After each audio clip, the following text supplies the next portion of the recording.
আমার সকল প্রিয় ছাত্রছাত্রীকে জানাই আমার চ্যানেলের তরফ থেকে স্বাগতম। স্টুডেন্ট, আজকে আলোচনা করছি যাদের রয়েছে মেজর বেঙ্গলি, ঠিক আছে? তো থার্ড সেমিস্টার অপিনিহিতির সংজ্ঞা ও উদাহরণ। অপিনিহিতি তোমাদের যে টিকা মতন করে পড়তে হবে। তো আমি আলোচনা করব যে অপিনিহিতিটা কী এবং উদাহরণটা আমি বিশ্লেষণ করে দেখাবো। তো তোমরা চ্যানেলে নতুন হয়ে থাকলে চ্যানেলটি সাবস্ক্রাইব করে পাশে থাকবে, তাহলে নিত্য নতুন ভিডিও সকলের আগে পেয়ে যাবে। দেখো এখানে কি বলছে, শব্দ মধ্যস্থ ই বা উ, ঠিক আছে, ই বা উকে তার স্বাভাবিক স্থানের অব্যবহিত, ঠিক আছে, অব্যবহিত পূর্ববর্তী স্থানে উচ্চারণ করার রীতিকে অপিনিহিতি বলে, ঠিক আছে। এই প্রসঙ্গে একটি কথা বলে দেওয়া প্রয়োজন, শব্দের যে কোনো স্থানে অবস্থিত, ঠিক আছে, একটি শব্দের যে কোনো স্থানে অবস্থিত ই বা উতে অপিনিহিতি কিন্তু ঘটে না। ই বা উ যখন ব্যঞ্জনের পরে থাকে তখনই কিন্তু অপিনিহিতি হওয়ার সম্ভাবনা থাকে।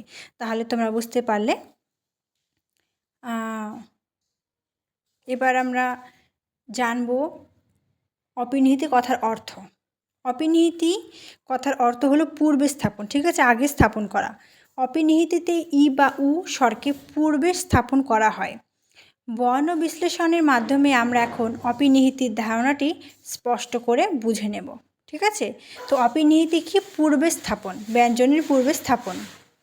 দেখো এবার অপিনিহিতির উদাহরণ ব্যাখ্যা। আজি, আইজ, এটি অপিনিহিতির একটি উদাহরণ, ঠিক আছে, আজি থেকে আইজ। এই উদাহরণটিকে আমরা ভেঙে দেখব ই স্বরধ্বনি কীভাবে এক ঘর মাত্রা এগিয়ে গেছে। আজ, আ যোগ জ যোগ ই, তারপরে আবার আইজটা করব আ যোগ ই যোগ জ, ঠিক আছে।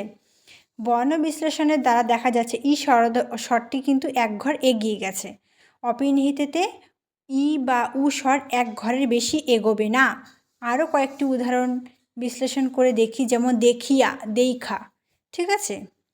দেখো তাহলে তোমরা বুঝতে পারলে যে অপিনিহিতি কি, আগে ইকার বা উকার কিন্তু আগে বসবে, ঠিক আছে, আগে এক ঘর আগে এগিয়ে যাবে। তাহলে তোমরা বুঝতে পারলে যে অপিনিহিতিটা কি এবং অপিনিহিতির উদাহরণ কি রয়েছে। দুটো উদাহরণ আমি আলোচনা করলাম বিশ্লেষণভাবে। তো আশা করছি তোমাদের ভালো লেগেছে। ভিডিওটি ভালো লাগলে লাইক করবে, বন্ধুদের সাথে অবশ্যই শেয়ার করবে। ভিডিওতে একটি লাইক করলে আমাকে আমার নতুন ভিডিও করতে একটি উৎসাহিত আমি কিন্তু হব। তো চলো পরবর্তী ভিডিওতে দেখা হবে। Thanks for watching. After all, thank you সকলকে।